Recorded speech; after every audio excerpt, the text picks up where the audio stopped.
Tá bom. Graça e paz, irmãos. Primeiramente, agradecer a Deus aí a oportunidade, ao pastor Joel, que nos confiou a palavra. Tive o prazer de conhecê-lo. Eu já estive aqui, acho que foram 3 vezes, Reginaldo. E é uma alegria muito grande. Alguns irmãos eu lembrei. Tem um irmão do louvor ali, que lembrei de você. Eu queria também agradecer aos irmãos, né, pela paciência que vão ter. Também quero registrar aqui a presença de um grande amigo meu, Silvano, que a empresa, né, a Ambev, me deu como um amigo e irmão, juntamente com o Reginaldo. E eu também quero apresentar aqui a minha esposa, que é a mulher mais bonita da igreja presbiteriana. Calma, do presbitério Campo Grande, Rio. Calma. Irone, fica de pé, por favor. Está de pé, ela está de pé, gente. Está de pé. Presidente da SAF, pastor Joel, pela enésima vez. Pode sentar, senta. Pela enésima vez, presidente da SAF. Irmãos, eu estou na Igreja Batista, né? Já tem um bom tempo. E a minha esposa na Igreja Presbiteriana, mas isso não tem afetado em nada o nosso relacionamento. Às vezes eu dou minha fugidinha lá, pastor, para Tingui, e às vezes ela também dá lá para Oiticica.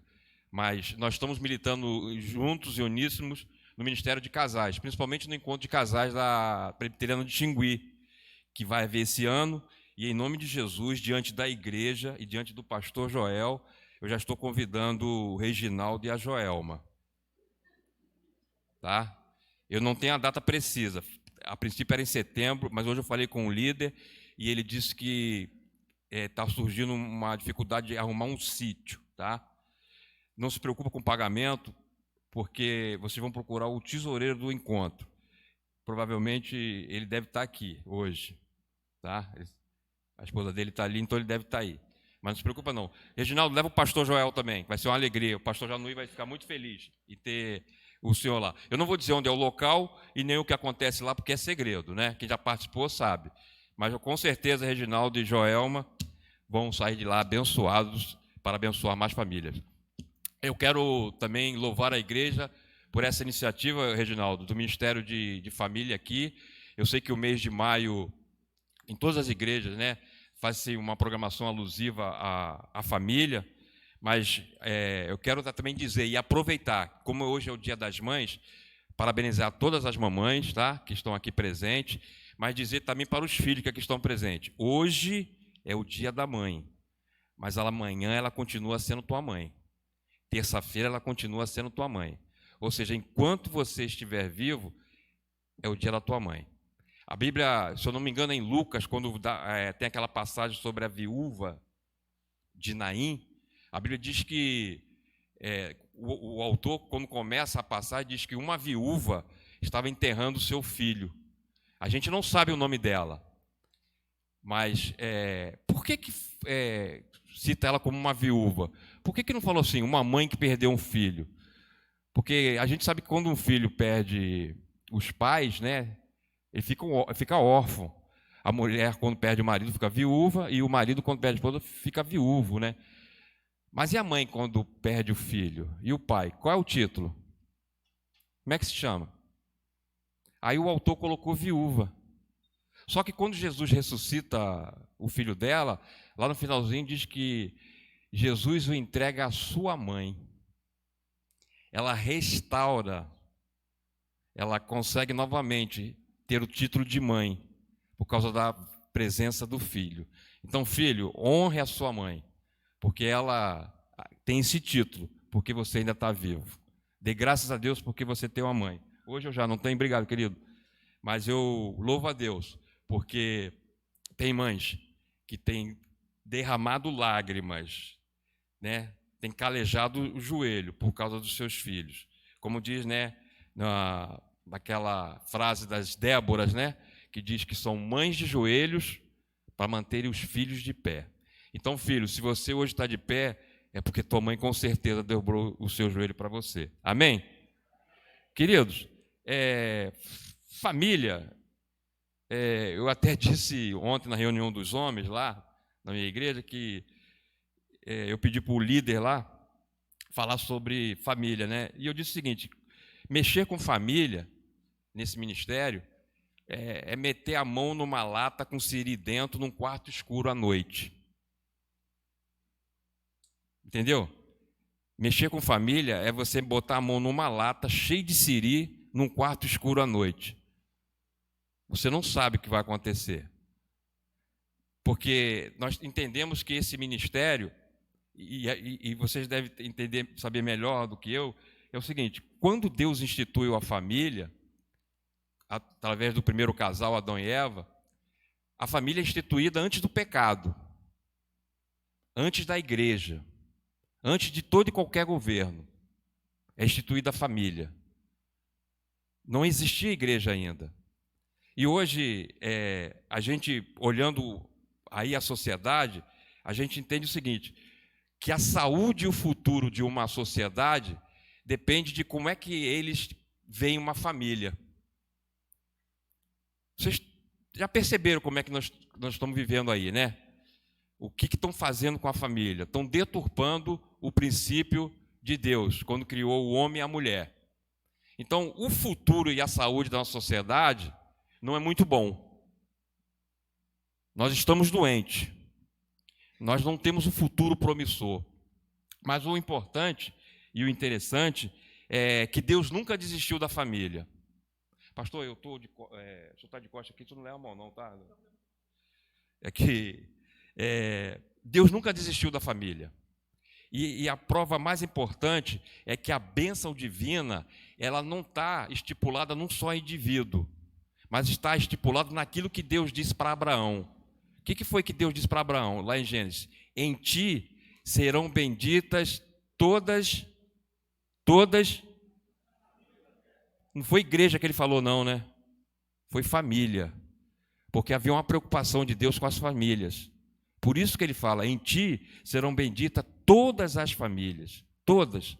E a partir de Abraão, né, a gente percebe que o conceito de família ele vai se aprimorando a tal ponto que quando ele chama Abraão, e ele fala assim: ó, sai da tua casa, da tua parentela, vai para uma terra que eu não sei aonde era, né, para Abraão, e me segue.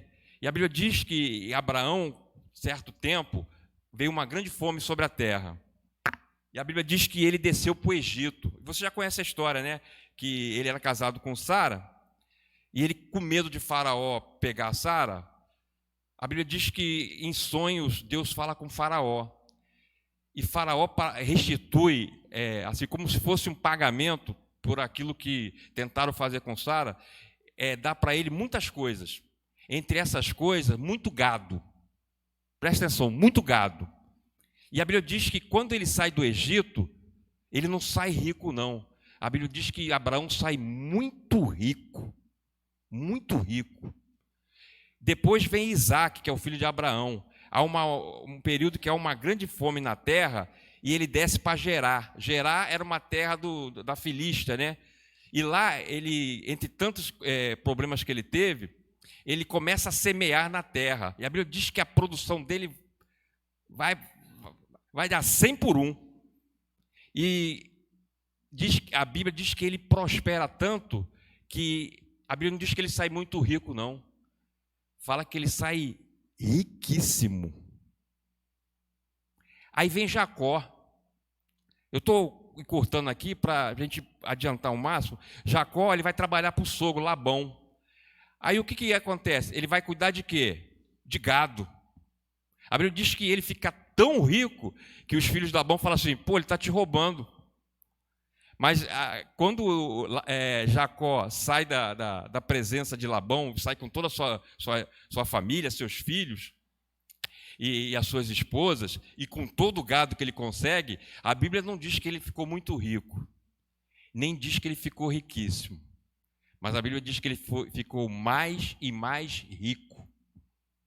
Percebe aí como é que Deus vai trabalhando? E você vai entender quando eu estou falando de riqueza, eu não estou falando de prosperidade financeira, não. Você vai entender por quê. Até o povo de Israel, quando estava no Egito, Deus tinha dito para Abraão assim: ó, vocês vão ficar ali um período, vão sofrer, mas no final vocês vão sair com muitas riquezas. E a Bíblia diz que o povo saiu com tanta riqueza, dado pelos egípcios, né? Porque Deus falou assim: eu quero que vocês saiam do Egito para que vocês me façam uma festa no deserto. E deserto a gente sabe que é lugar que não tem nada, mas Deus quis que fizesse uma festa.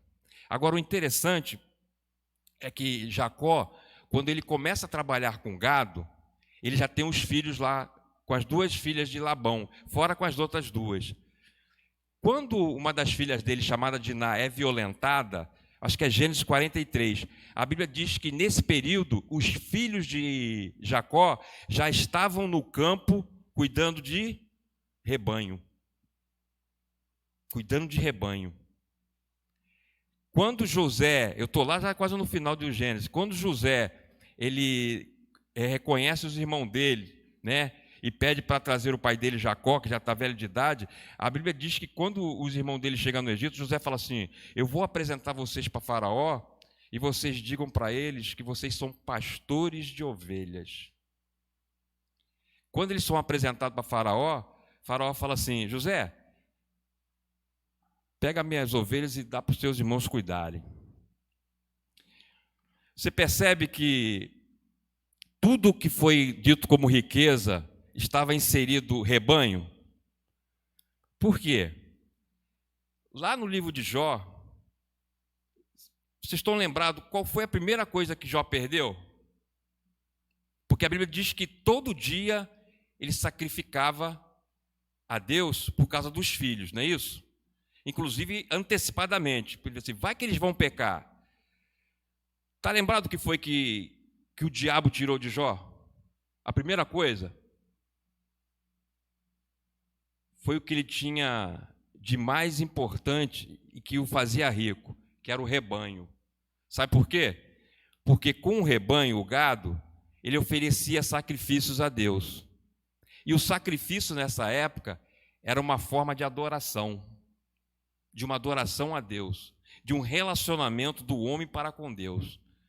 Os filhos que Jó perdeu vieram depois. Ele perdeu depois. Por quê? A primeira coisa que o diabo vai tentar tirar da nossa vida é aquilo que nos faz adorar a Deus. É aquilo que nos liga a Deus.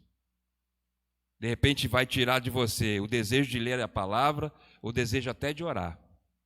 E foi isso que o diabo fez. Tirou de Jó os rebanhos.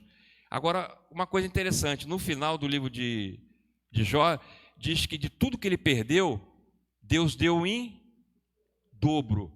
Agora, os filhos ele não deu em dobro. E os filhos tinham morrido.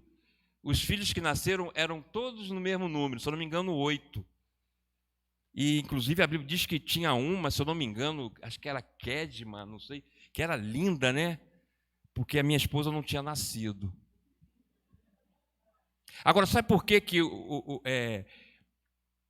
Jó ele não teve filhos em dobro? Porque, na realidade, os filhos morreram. Mas os nossos filhos, para quem tem filhos, quando eles morrem e morrem no Senhor, a gente não perde. Porque a gente só perde aquilo que a gente não sabe onde está. Então, toda vez que você souber que algum irmão, uma irmã faleceu, não diga assim, perdemos fulano. A gente não perde, porque a gente sabe para onde vai. Por isso que Jó não teve filhos em dobro, porque a Bíblia diz que tudo que ele perdeu foi restituído em dobro. Os filhos não estavam perdidos. A gente sabe para onde eles foram. Há uma preocupação muito grande. A gente tem visto aí, eu até comento com a minha esposa, parece que saíram do armário, Reginaldo. O que tem de feminicídio parece que é quase todo dia, né? Agora, ontem eu estava olhando no jornal uma coisa interessante. Uma mulher matou um homem porque ele havia se separado da mulher, foi morar com essa outra, só que ela disse que ele falou para ela assim: eu estou contigo de passatempo, porque eu gosto da outra. Aí o que ela fez? Esperou ele dormir, tacou fogo no quarto e fechou o quarto. Morreu carbonizado. Por que eu estou falando isso? Qual é o plano de Deus quando instituiu a família? Depois que o homem pecou, irmã, pode colocar aí, por gentileza, Gênesis número 1, 27, 28. Gênesis 1, 27, 28. Daqui eu vejo, Reginaldo. Gênesis 1, 27 e 28, por gentileza. Diz assim, ó. Esse era o plano original de Deus para o homem, ó. Criou Deus, pois o homem à sua imagem. A imagem de Deus o criou. Aí depois, homem e mulher os criou. Aí diz assim, ó. E Deus os abençoou. Abençoou quem? O homem e a mulher. E lhes disse, sede fecundos. Aí dá uma paradinha aí.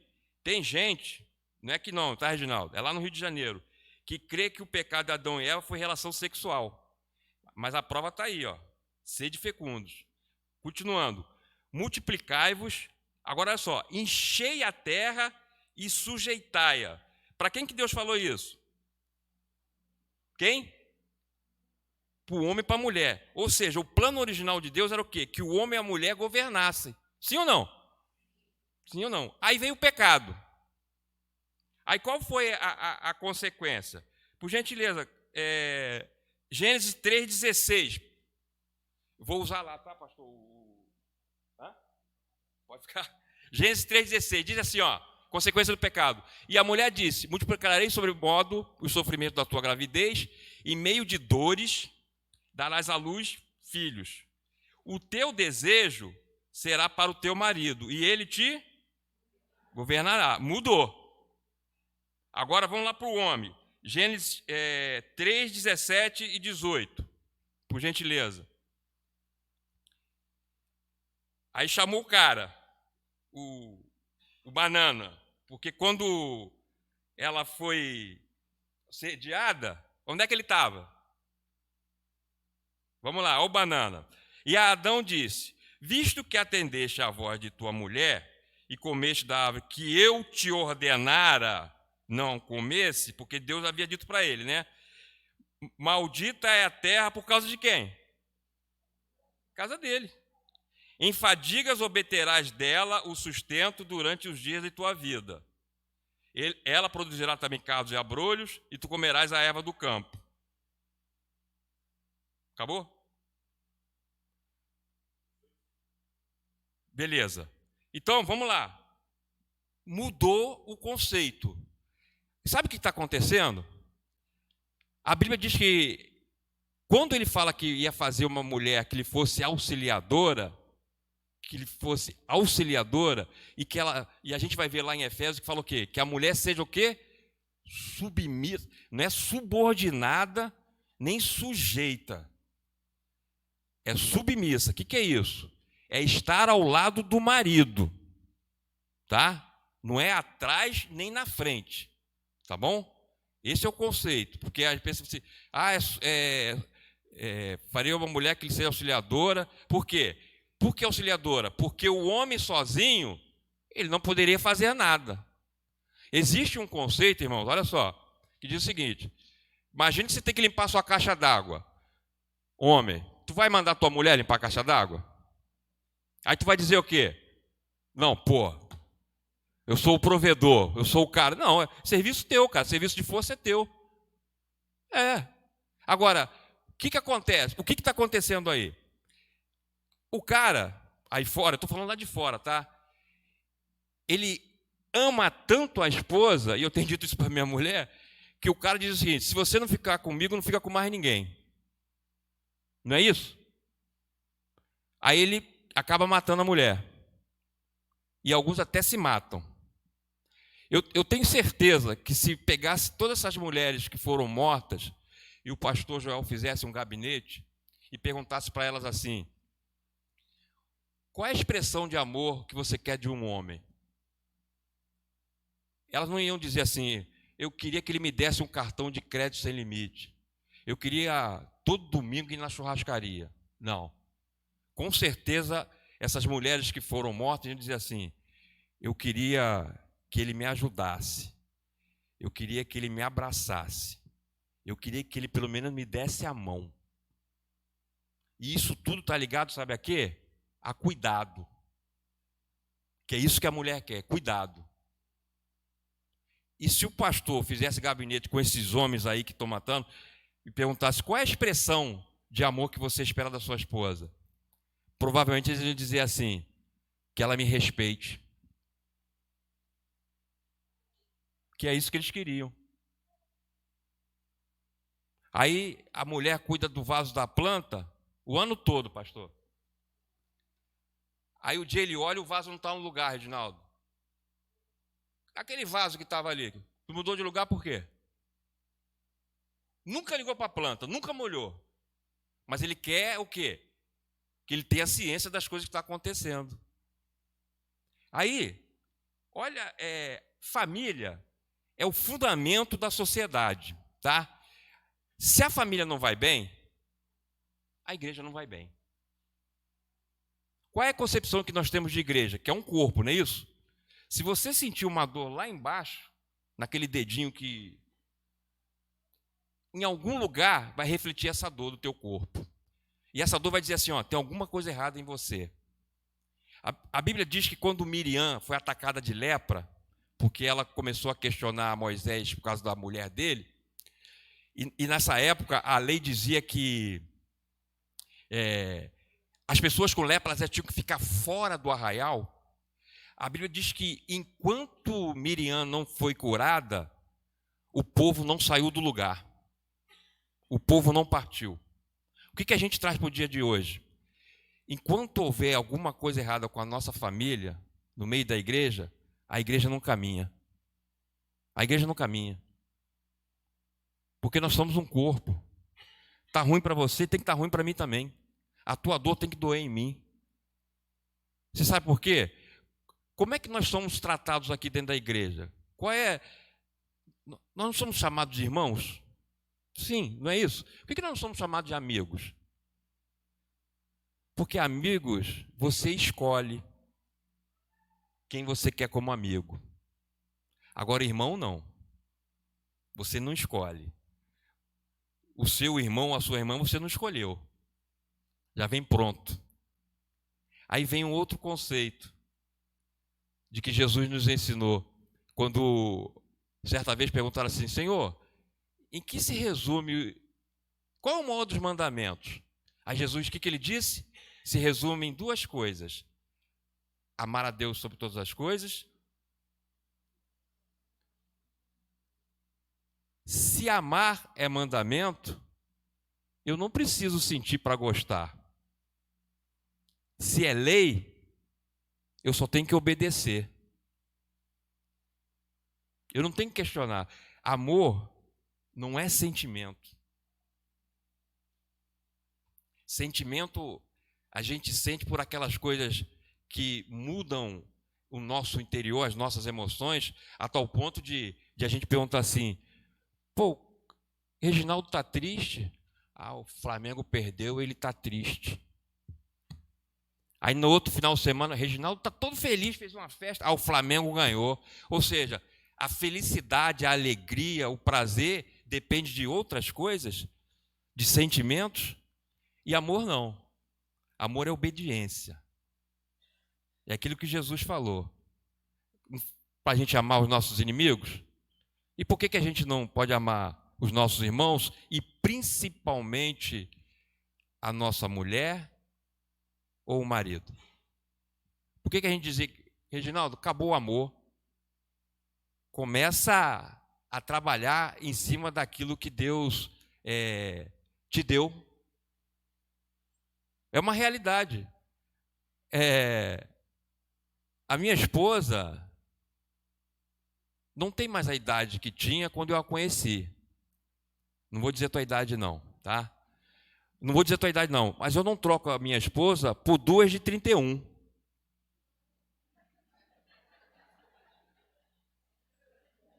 Eu não vou dizer a idade dela não, não vou dizer, não adianta. Mas eu não troco ela por duas de 31. Entendeu? Agora, eu vou desistir? E tu acha que eu estou novinho? Rapaz, a drogaria Pacheco e a Raia, né, irmão? Montaram uma tenda lá em casa, rapaz. É remédio toda hora, todo dia, entendeu? Aí, irmãos, a gente tem que entender que família é um bem que Deus nos deu para nós cuidarmos. Foi cantado aqui, e que seja essa a nossa oração e o cântico da nossa vitória, dizer: eu e a minha casa serviremos ao Senhor. Eu e a minha casa serviremos ao Senhor. Sabe por quê? Quando a gente perde... Irmão, o que eu falei aqui? Família é o quê? Fundamento, né? Agora, olha só, vou entrar aqui. Bota no Salmo 11, número 11:3, por gentileza. Salmo 11:3. Já vou entrar, Reginaldo, na mensagem. Salmo 11:3. Olha só. Ora, destruídos os fundamentos, que poderá fazer o justo? Está falando para quem isso? Se a família for destruída, o que a gente vai fazer? Hein? Querido, deixa eu falar um negócio para vocês aqui.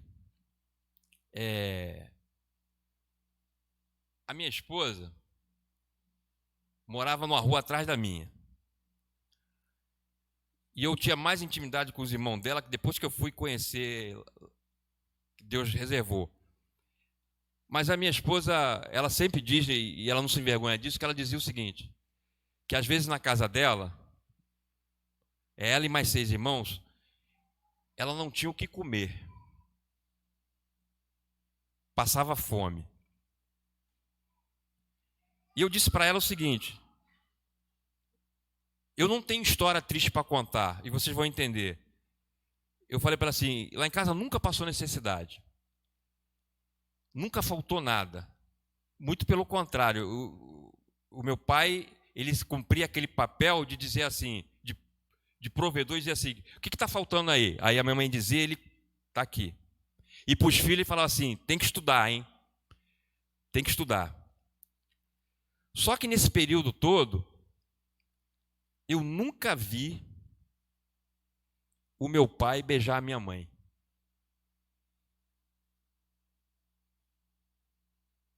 Ele amava mais os filhos do que a minha mãe. E no dia que minha mãe faleceu, Silvano estava lá. A minha esposa falou assim: teu pai beijou tua mãe. E eu não vi. Mas onde é que ele beijou minha mãe? Ela estava no caixão. E a gente diz o seguinte, que os irmãos Airone, quando eu encontrava, um ao outro se beijava. E eu ficava olhando e falava assim: e os homens se beijam? Porque eu não via meu pai beijar minha mãe.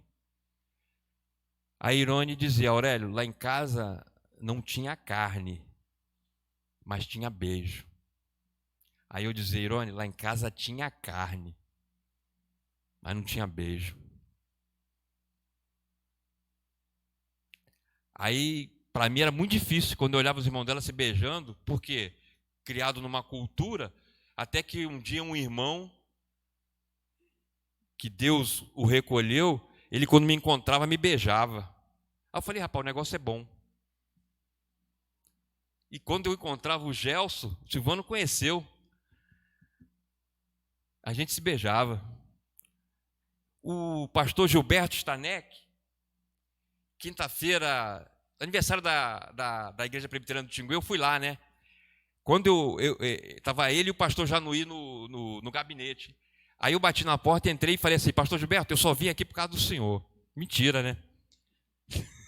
Aí ele, quando me viu, falou assim: dá um ósculo santo aqui. Eu falei: gostei. Dei aquele beijo. Mas, irmãos, por que eu estou falando isso? Isso fez muita diferença na minha vida. Porque eu fui criado nesse ambiente. muito, sabe? E isso no começo do meu casamento, não é que a gente não se beijava, mas algumas coisas eu tive que trabalhar. E a minha esposa sabe disso. Então, aproveita a oportunidade. Beije muito. Beije seus filhos. Porque, como eu falei aqui, Jacó, ele colocou os filhos para cuidar de rebanho. A Bíblia diz que lá no Egito, Faraó pediu para eles tomar conta do rebanho dele. E quando o povo estava para conquistar a terra prometida, antes de atravessar o Jordão, a Bíblia, aí no livro de Números, diz que 2,5 tribos não queriam atravessar, porque elas falaram assim: essa terra aqui é boa, é terra de rebanho, terra de gado, e a gente tem gado. Aí Moisés falou assim: pô, vocês vão ficar aqui, e os irmãos de você falou: pô, mas aqui tem gado, e a gente sabe trabalhar com gado. E Moisés diz assim: pô, pelo menos vamos lutar com seus irmãos, atravessar o Jordão para conquistar a terra. E a Bíblia diz que essas 2,5 tribos, olha o que elas fizeram. Elas edificaram o curral para o gado, não tinha nem tomado posse do terreno, e edificou cidade para os filhos. Ou seja, estava já preparando a adoração e o futuro. O rebanho e as crianças. A preocupação para servir a Deus. A tal ponto que quando eles edificaram um altar, os outros que estavam do outro lado falaram assim: pô, esse altar aí, pô, arrumaram até briga. Não, mas o altar verdadeiro é aquele lá. Aí eles falaram assim: não, esse altar aqui a gente edificou, que é para os nossos filhos, quando crescerem, saberem que há um Deus que cuida de nós. Edifique altares na sua casa. Edifique locais para você adorar a Deus e para o futuro dos seus filhos. Amém? Agora eu vou pregar. Eu queria que você abrisse em Gênesis 18. Não vou demorar não, Reginaldo. Gênesis 18. A gente sabe, e eu já falei aqui, sobre cultura, né? Porque quando a gente casa, e a gente sabe que a gente leva culturas diferentes, né? Homens totalmente diferentes de mulheres. Gênesis 18. Homens são diferentes de mulheres. Existem 2 livros aí que diz assim: mulheres são de Vênus e homens são de Marte. Já leram esse livro? É interessante, para provar a nossa diferença. E o outro livro que eu recomendo é Por que as mulheres fazem amor e os homens fazem sexo. Você vê a diferença. Agora, Deus é tão, cara, é tremendo. Deus é tão Deus que Ele fez com que 2 criaturas totalmente diferentes, né, preparados para um casamento, para alinhar, como uma engrenagem, fazer rodar, para tudo dar certo, cara. Aí vem essa sociedade aí suja, imunda, porca, querendo vender aí um conceito de família que, em nome de Jesus, já está repreendido na família de vocês. Coisa suja. E isso, sem vergonha de falar, já chegou na minha família. Já chegou na família da minha esposa. Gênesis 18. Rapidinho, a gente vai aprender sobre algumas culturas para que um lar seja próspero, feliz, abençoado e temente a Deus. Gênesis 18 começa assim. Amém? De 1 até o 9, tá? Diz assim: apareceu o Senhor a Abraão nos carvalhais de Mamre, quando ele estava sentado à entrada da tenda no maior calor do dia. Levantou ele os olhos, olhou, e eis 3 homens de pé em frente dele. Vendo-os, correu da porta da tenda ao seu encontro, prostou-se em terra e disse: Senhor meu, se acho mercê em tua presença, rogo-te que não passes do teu servo. Traga-se um pouco de água, lavai os pés e repousai debaixo dessa árvore. Trarei um bocado de pão, refazei as vossas forças, visto que chegaste até vosso servo. Depois seguireis avante. Responderam: faze como disseste. Apressou-se, pois, Abraão para a tenda de Sara e lhe disse: amassa depressa 3 medidas de flor de farinha e faze pão assado ao borralho. Abraão, por sua vez, correu ao gado, tomou um novilho tenro e bom e deu ao criado, que se apressou em prepará-lo. Tomou também coalhada e leite e o novilho que mandara preparar e pôs tudo diante deles. E permaneceu de pé, junto a eles, debaixo da árvore, e eles comeram. Então lhe perguntaram: Sara, tua mulher, onde está? Ele respondeu: está aí na tenda. Amém? Até o 9, tá? Irmãos, aqui é uma passagem que fala sobre a recepção que a família de Abraão faz ao próprio Deus, quando recebe 3 anjos, sendo que a mulher foi pega em adultério e os moralistas levaram ela aos pés de Jesus. E a Bíblia diz que quem era pega em adultério tinha que ser apedrejada. E eles queriam que Jesus cumprisse a lei. Só que o interessante é que o cara com quem ela estava não pegaram. Ninguém comete adultério sozinho. Comete? Cadê o cara? Mas aí levaram ela para Jesus e falaram assim: vamos ver o que ele vai fazer agora. Mexe a lei, diz que nós temos que apedrejá-la. Aí o que ele diz? Quem não tiver pecado, atire a primeira. A Bíblia é interessante que a Bíblia não diz que eles ficaram movidos no coração, não. Diz que a consciência, cara. Os caras eram tão duros que nem o coração foi movido pelo Espírito de Deus.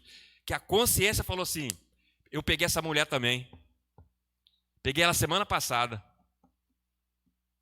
Aí o que aconteceu? Saíram um por um. Saíram um por um. Jesus podia condená-la, não podia? Podia. Mas ele deu dignidade àquela mulher. E o que ele fala para ela? Alguém te condenou? Nem eu. Mas o que ele fala? Vá e não peques mais. Olha a dignidade que Jesus deu para essa mulher. É a cultura da honra. E a gente só aprende isso com quem? Com Jesus. E praticando aonde? Na nossa casa, dentro daquele ambiente que nós temos, de honrar os pais, cuidar da mulher e a mulher ser submissa ao marido. Lembrando, submissão não é subordinação, nem subserviência. Subserviência é quando a pessoa é humilhada. E subordinação é quando você tem que obedecer até sem saber o que tem que fazer. A submissão é você saber o que tem que fazer ao lado de quem te mandou. Deu para entender? É por isso que Deus falou isso, que a mulher seja submissa ao marido. Paulo, né? Mas por quê? Através de uma revelação. Então, mulheres, não se sintam inferiores. Sintam-se amadas pelos seus maridos. Maridos, amem as suas mulheres como Cristo amou a igreja e se deu por ela. Olha que comparação. Comparar a gente com quem? Com Jesus. E comparar a mulher com a igreja. Amém? Segundo, vou correr aqui, Reginaldo, é a cultura da comunhão. Está lá em Gênesis 18, do 5 a 8, que diz assim, ó, eu vou ler aqui. Trarei um bocado de pão, refazei as vossas forças, visto que chegaste até vosso servo, depois seguireis avante. Responderam: faze como disseste. Agora o 6. Apressou-se, pois, Abraão para a tenda de Sara e lhe disse: amassa depressa 3 medidas de flor de farinha e faze pão assado ao borralho. Abraão, por sua vez, correu ao gado, tomou um novilho tenro e bom e deu ao criado, que se apressou em prepará-lo. Também tomou coalhada e leite e o novilho que mandara preparar e pôs tudo diante deles. E permaneceu de pé junto a eles, debaixo da árvore, e eles comeram. É a cultura da comunhão, ou da participação, ou da cooperação. É muito comum a gente dizer, provavelmente lá a gente usa muito isso, que quando a gente faz uma reunião, a gente no final, ou antes, diz assim, ó, vai ter o café da comunhão, vai ter o almoço da comunhão, pastor. Eu não sou contra, não. Inclusive eu faço isso lá com os homens. Só que a gente tem que entender que a nossa comunhão não está baseada só na comida. Tá? É muito mais do que isso. Imagina que um dia que nós fizemos uma reunião de comunhão e no final o Reginaldo fala assim: gente, hoje não tem nada para comer. E aí? Não é mais comunhão? O princípio da comunhão, algumas pessoas dizem que ela está baseada, essa da comunhão, que a palavra comunhão vem de koinonia, né? Que é uma palavra grega. A ideia é que a gente participa de algo no qual outras pessoas também participam conosco. Ou seja, é algo em comum que o outro participa e a gente diz que é comunhão. E a gente normaliza achando que é quando a gente está comendo. Mas, por exemplo, quando os homens construíram a Torre de Babel, tinham o mesmo objetivo, estava todo mundo junto. Era comunhão?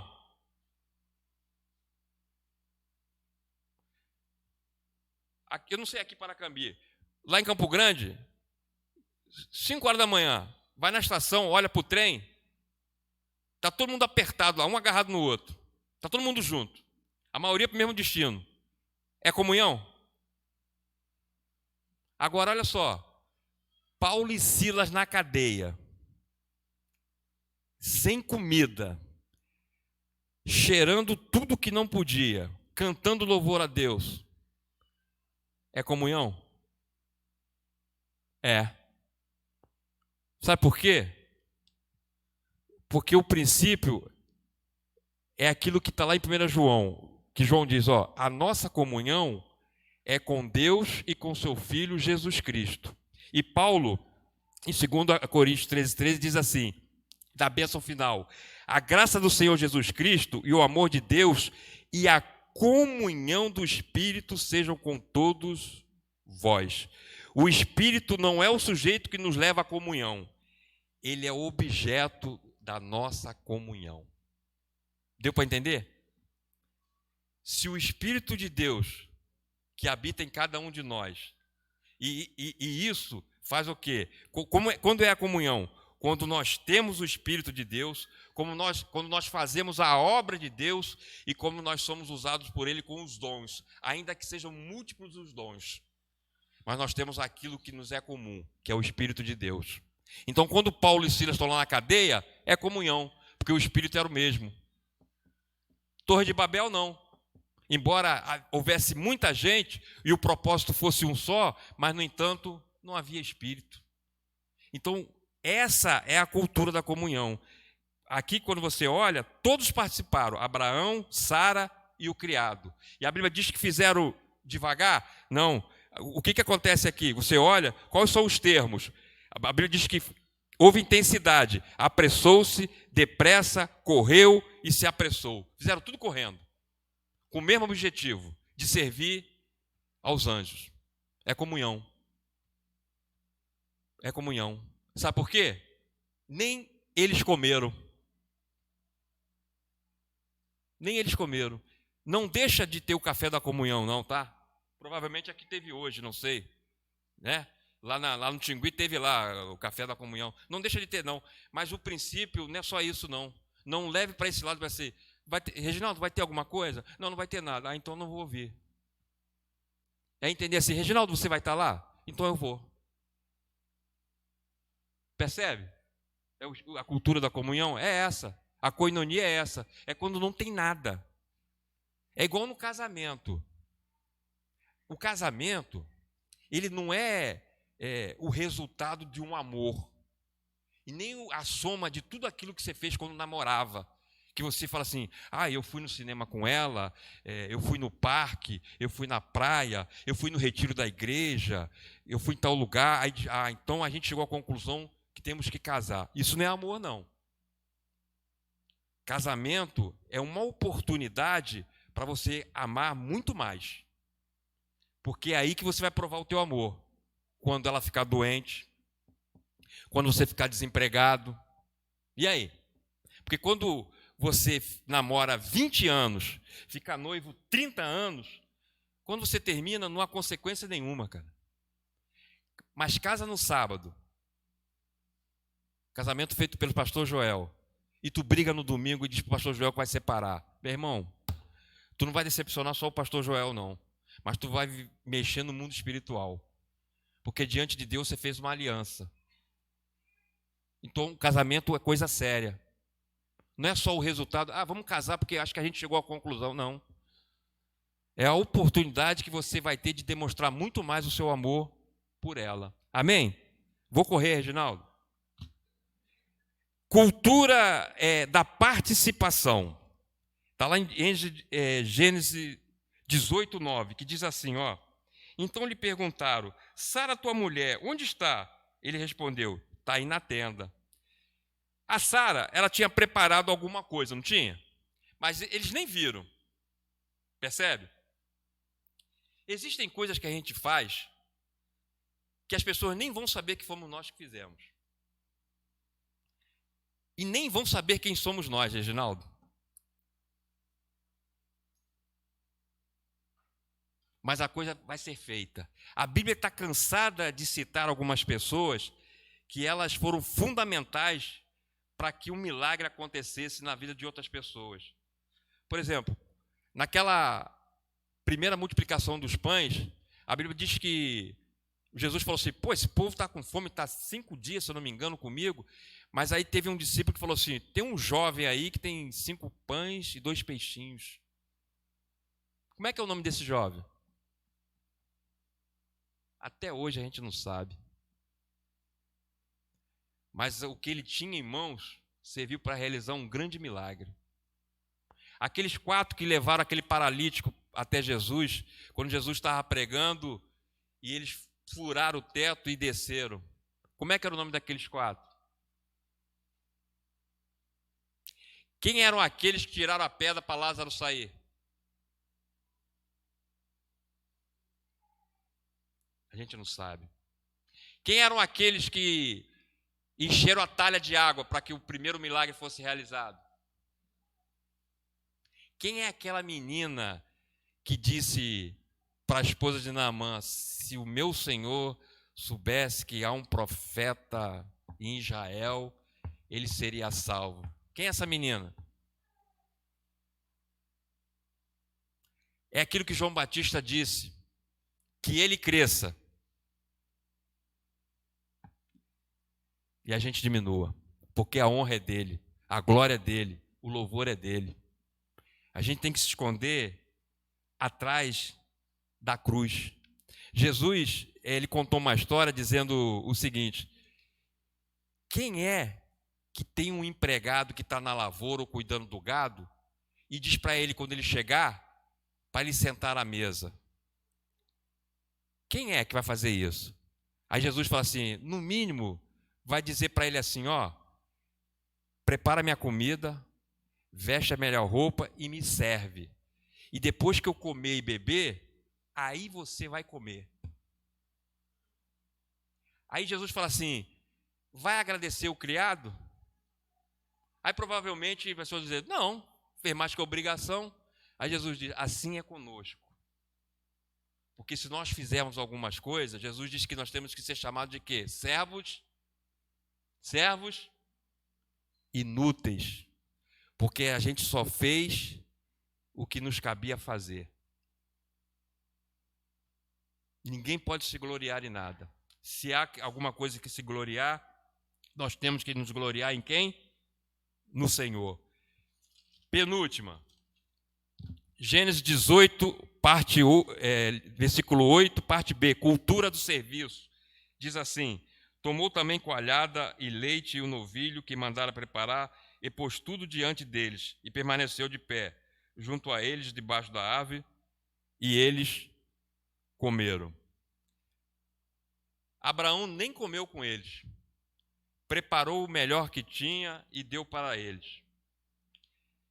A gente só vai estar em torno do trono de Deus, que Apocalipse fala, é quando a gente começar a servir bem quem está à mesa. Vou repetir. A gente só vai estar em torno do trono de Deus, lá em cima, quando aqui na terra a gente aprender a servir melhor quem está à mesa. Amar é um ato de escolha. Voltando àquilo que eu te falei, não é um sentimento. Não é um sentimento. Você escolhe amar ou não. E é aquilo que eu falei, você não precisa esperar gostar para amar. Ame sem gostar. Obedeça. Faça as coisas, às vezes, até sem participar. Porque deixe que as pessoas aproveitem aquilo que você tem de melhor. Porque às vezes são elas que precisam, muito mais do que nós. Por último, é a cultura da oferta. Está lá no Gênesis 18, parte 7b, que diz assim, ó: Abraão, por sua vez, correu ao gado, tomou um novilho tenro e bom. Tenro quer dizer novo e bom. Talvez você tenha alguma coisa que você está guardando, preparando para você. E alguém que precisa muito mais do que você tem, do que você mesmo. Eu tive uma experiência, pastor Joel.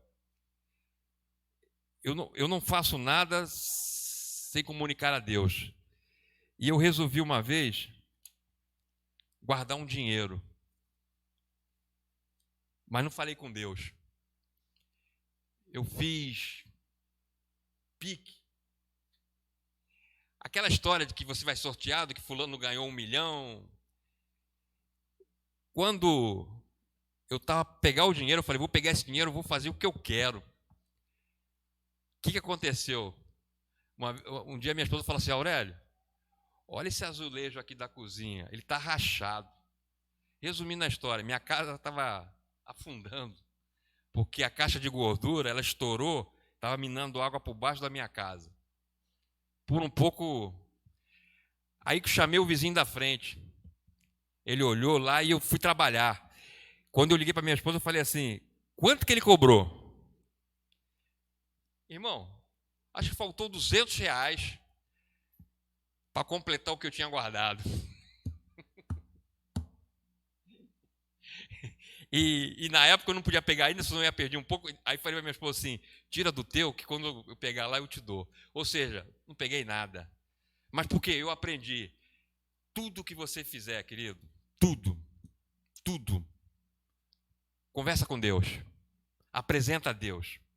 Não faça nada sem que Ele não saiba, sem que não tenha aprovação dEle.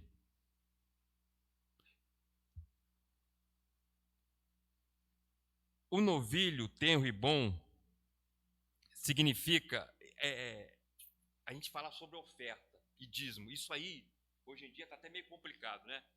Mas deixa eu falar um negócio para você. Davi, ele tem pelo menos 3 experiências tremendas sobre oferta. E que isso serve para a nossa vida de alguma forma.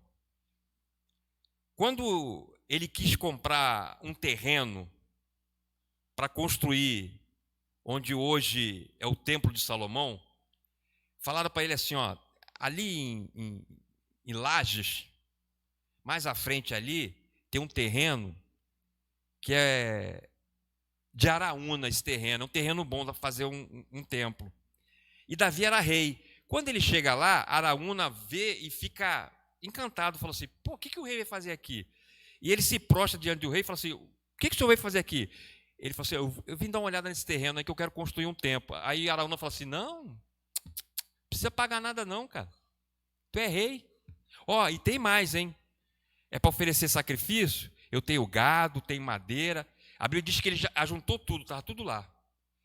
Mas aí o que Davi fala? Eu vou pagar pelo preço que ele é. Porque eu não vou oferecer nada a Deus que não me custe nada. Eu não vou oferecer a Deus nada que não me custe nada. Davi aqui não estava falando em subir escadaria, carregar uma cruz. Não, nada disso. É de que alguma coisa na vida dele tinha que valer para que houvesse um sacrifício. Em outra passagem, diz que ele estava com sede, e ele estava lá na fortaleza, e do outro lado, na entrada de Belém, estavam os filisteus. E ele chega e fala assim: eu estou com sede. Aí 3 valentes dele rompe as fileiras dos filisteus, vai lá no poço, puxa água e traz para ele. Pensa que ele bebeu a água? Ele pega a água, diferente de mim, tá?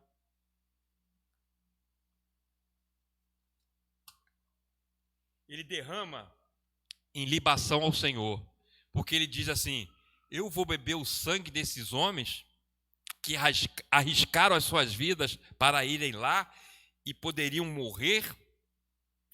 Tudo Davi consagrava a Deus, tudo. Lá na frente, ele tem uma experiência que quando ele vai para uma guerra, quando ele volta, as mulheres e os filhos foram sequestrados. E ele tem uma batalha terrível, porque algumas pessoas que estavam reclamando de Davi queriam até matá-lo. Ele consulta a Deus, Deus orienta, ele vai lá, recupera os filhos e as mulheres. Só que nesse interim, ele estava com 600 homens.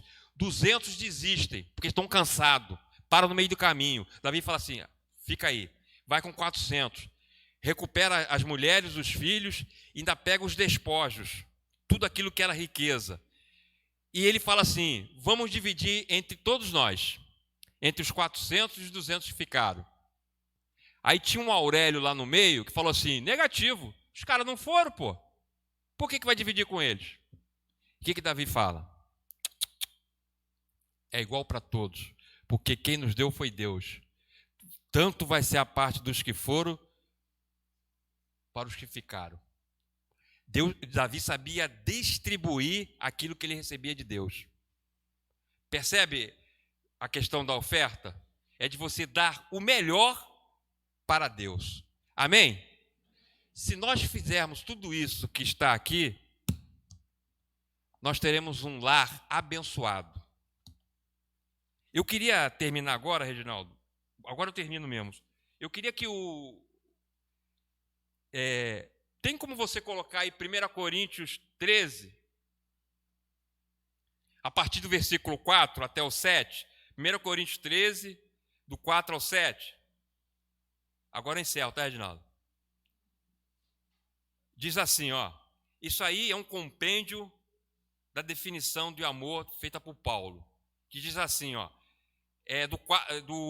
Do 4 ao 7, tá? Eu vou ler o 4. Diz assim, ó.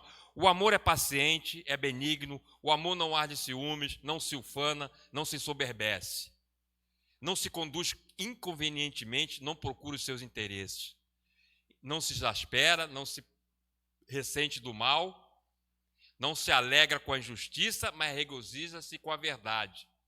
Tudo sofre, tudo crê, tudo espera, tudo suporta.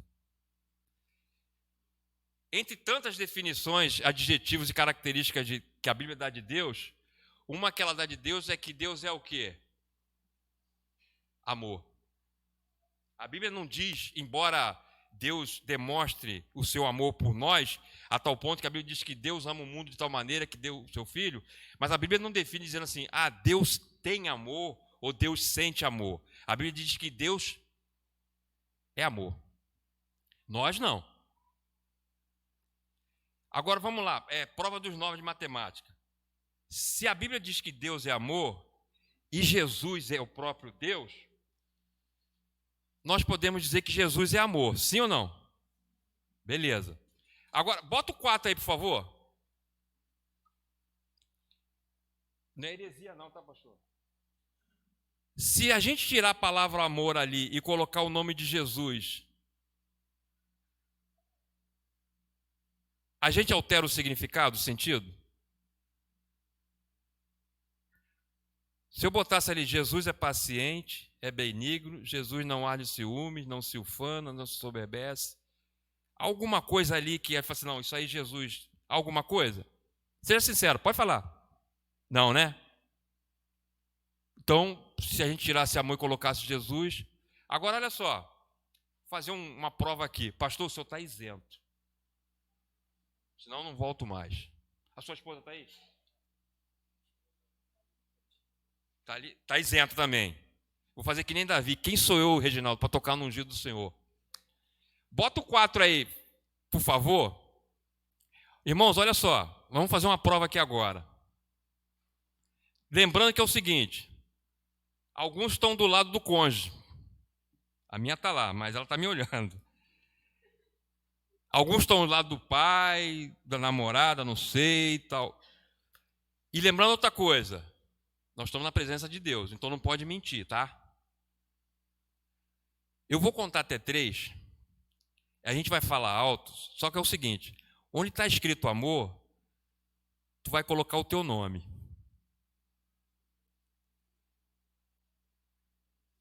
Isso aí não é uma declaração de que você vai... Não. Ali está no presente do indicativo. É isso mesmo, Joelma? Você que é professora de português. Não é não? Então, é atual. Eu vou contar até 3. O pessoal lá de fora também está vendo aqui. Eu vou contar até 3. A gente vai ler em uníssono. Eu vou falar o meu nome. Minha esposa vai falar o nome dela. Você vai até onde você vê que você está inserido. O pastor Joel está aqui. Ele está isento, mas ele é o juiz. Ele é isento, mas ele é o juiz. E eu, como estou de costa, ele não está me vendo. Então, você vai ler até onde você... Pô, não, tal. Aí, irmão, depois do 4, se houver alguém ainda lendo, você vai para o 5. Se houver alguém ainda lendo, tu vai para o 6. Tá bom? Vamos lá, vamos fazer essa prova aí, para a gente encerrar, para que eu já falei demais. Vamos lá? Eu vou contar até 3. Deu para entender a brincadeira? É brincadeira, tá? Eu vou contar até 3, aí a gente vai falar alto, eu vou falar Aurélio, tal, tá? Eu vou... Tá bom, Irônio? Vamos lá? Posso começar? O pastor e a esposa dele são os árbitros, tá? Vamos lá. 1, 2, 3. Aurélio é paciente. Parei. Pararam? Não tem que me acompanhar não, pô. Eu parei na primeira. Pastor Joel, eu sou cara de pau, porque toda vez eu faço isso, eu insisto e não saio disso, cara. A última vez que eu fui na congregacional que uma irmã falou assim, eu nem comecei.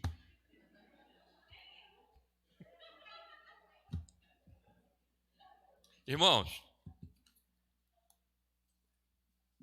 quando eu falo que eu tento, é porque eu acredito na família. Quem está aqui na frente não é nenhum expert em família, alguém que pode dizer assim, eu e a minha esposa somos super. Com 3 meses de casado, nós já estivemos a ponto de nos separar. Com 3 meses de casado. Mas o que salvou o nosso casamento foi que o nosso problema, a nossa causa, nós entregamos para o melhor dos advogados, que você conhece, Jesus Cristo. Ele recupera todo e qualquer casamento. Chame ele. Nós chamamos. E ele resolveu. A gente tem briga? Tem, né, Irone? A última vez que nós fomos na 35, que nós paramos na 35, foi quando? Semana passada, né? Não chegou a isso não, tá, irmão? Mas cada dia, como diz a Bíblia, é de fé em fé, é de glória em glória. Deus abençoe cada família aqui. Que vocês possam dar essa alegria ao pastor Joel, ao Ministério de Família, de terem igreja sadia. Façam a diferença, façam a diferença. E entendam que família é projeto de Deus.